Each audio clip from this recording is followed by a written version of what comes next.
Hello, today we are talking about fossil fuels and energy. We're going to start by talking about what energy is and why we need it. So energy is what we use to make forces and to do work. These forces can be pushes, pulls, and they cause reactions in our world. There's different kinds of energy as you can see in this picture. Some examples are mechanical energy, sunlight, sound energy, chemical energy, heat energy, electrical energy, and nuclear energy. I'm going to show you some graphs of the energy sources for the United States.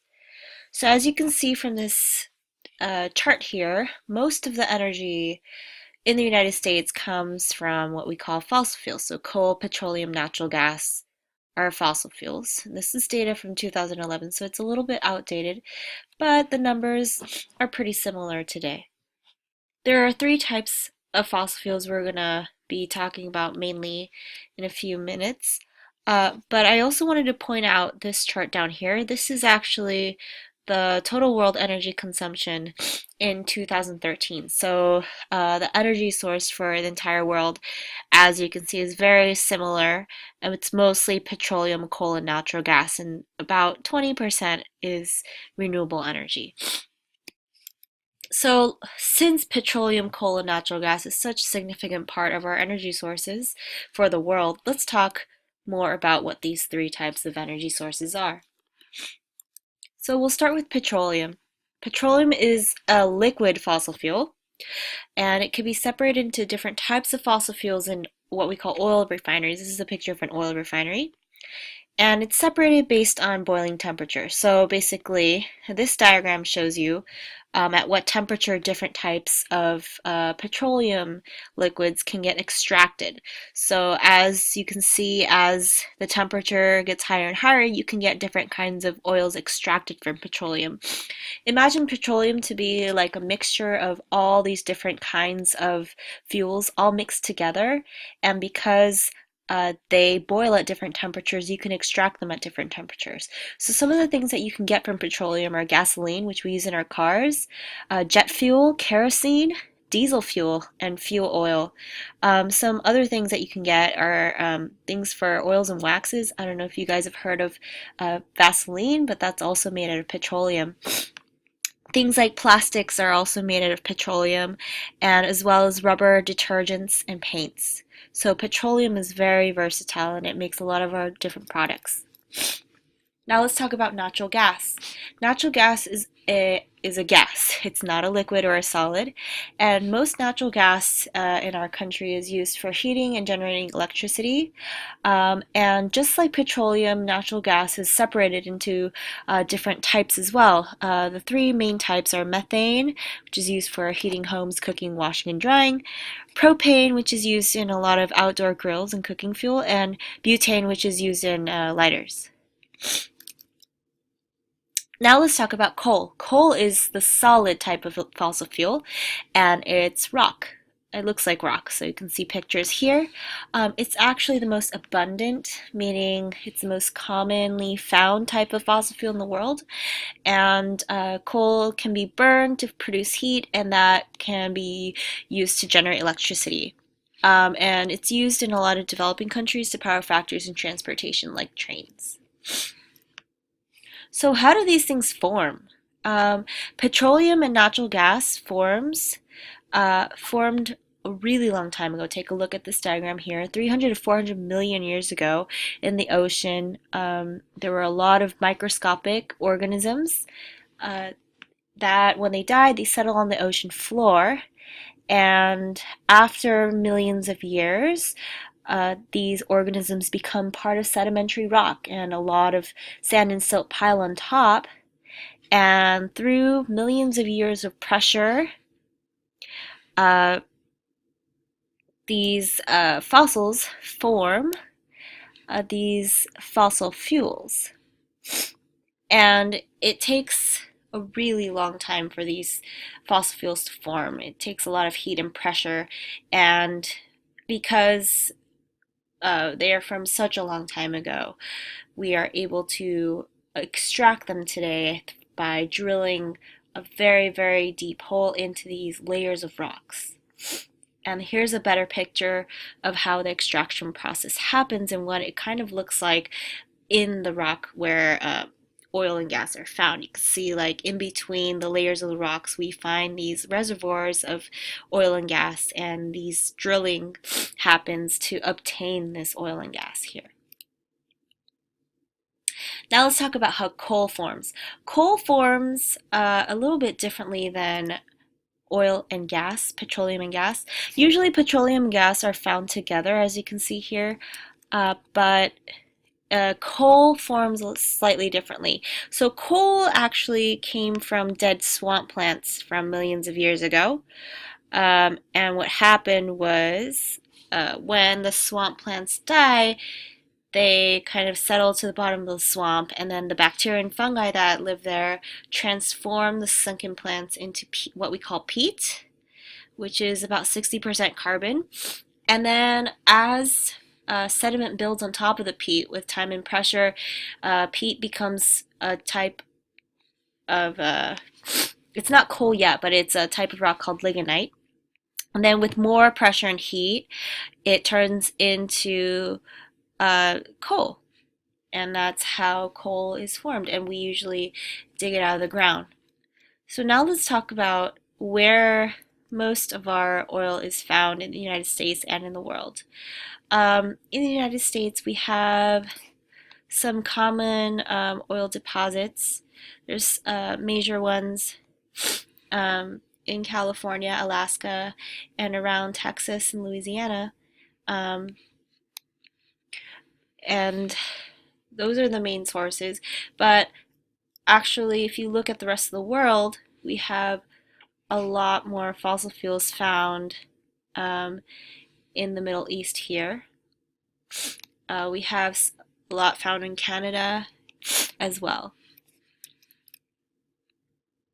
So now, how do humans obtain petroleum and natural gas out of the ground? I already mentioned this earlier, but usually what happens is that engineers will drill oil wells into rocks where they find the fossil fuels, and they will extract it using a pumping well. And they are pumped out of the ground through these pumps. Now, this is a picture of offshore drilling. This is when engineers will mount drills on the ocean floors to extract fuel from under the ocean floor, because sometimes the oil is found in the middle of the ocean. So now let's talk about how humans obtain coal. So coal, because it's solid, we obtain it through mining. So we have underground mining, which is when people will dig deep into the ground to extract the coal. And then we have strip mining, which this is a picture. This is where a process where rocks and soil are stripped from the Earth's surface to expose the coal to be mined.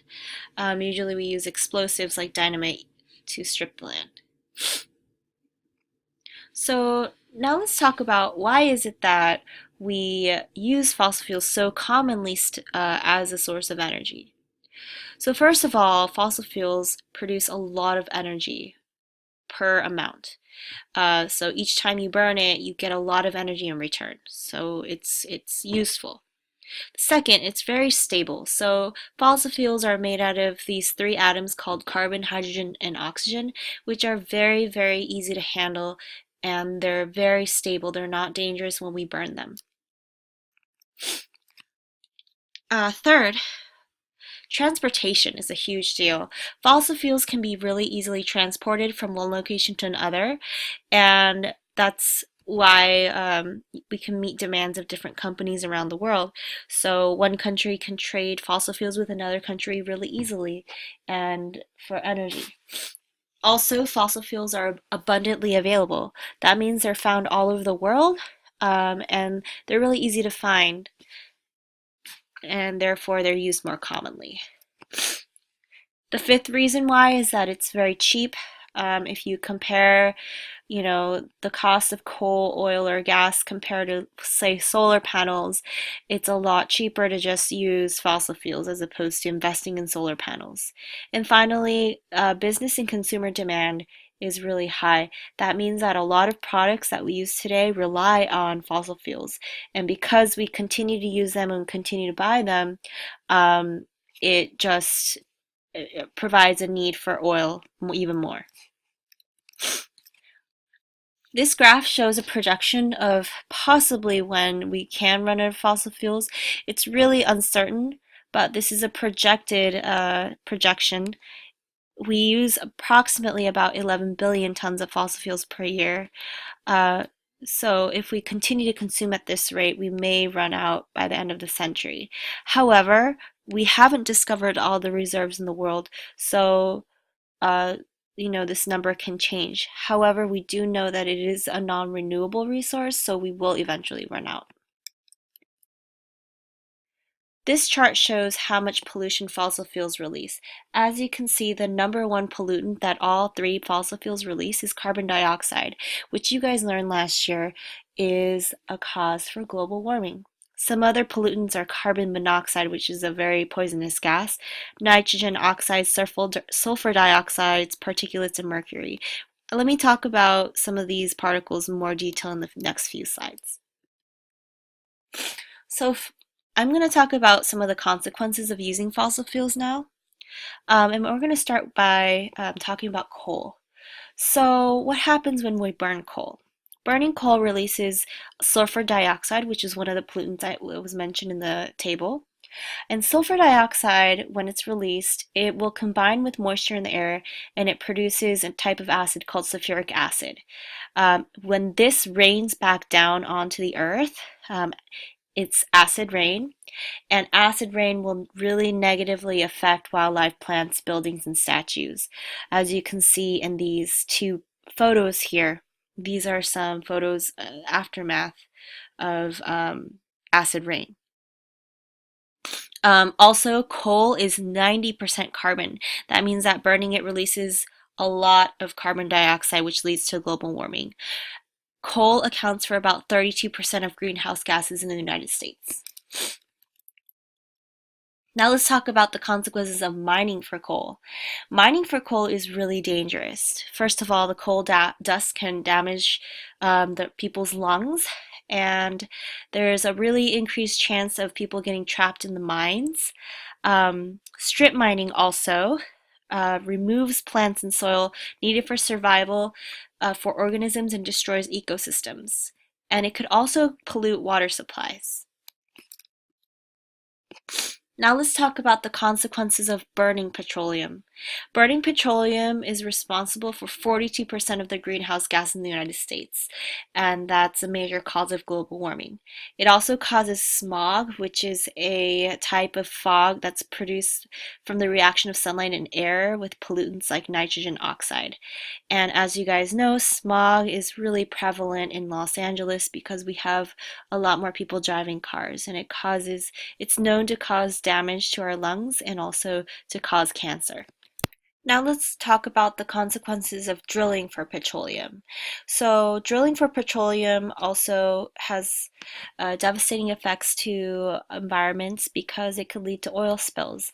Oil spills usually happen at offshore drilling sites, and usually they happen because some of these sites explode, and when that happens, it spills the oil into the environment. It all could also happen because tankers which carry the oil could accidentally leak and spill and dump this oil. Oil spills are really devastating because oil is very difficult to control in uh, the environment.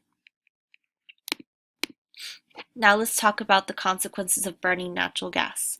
Natural gas, as you can see in this chart, actually burns the cleanest out of all of the three fossil fuels, meaning it releases the least amount of carbon dioxide and pollution. However, it still does release pollution. It still does cause global warming, and it also causes damage to our lungs.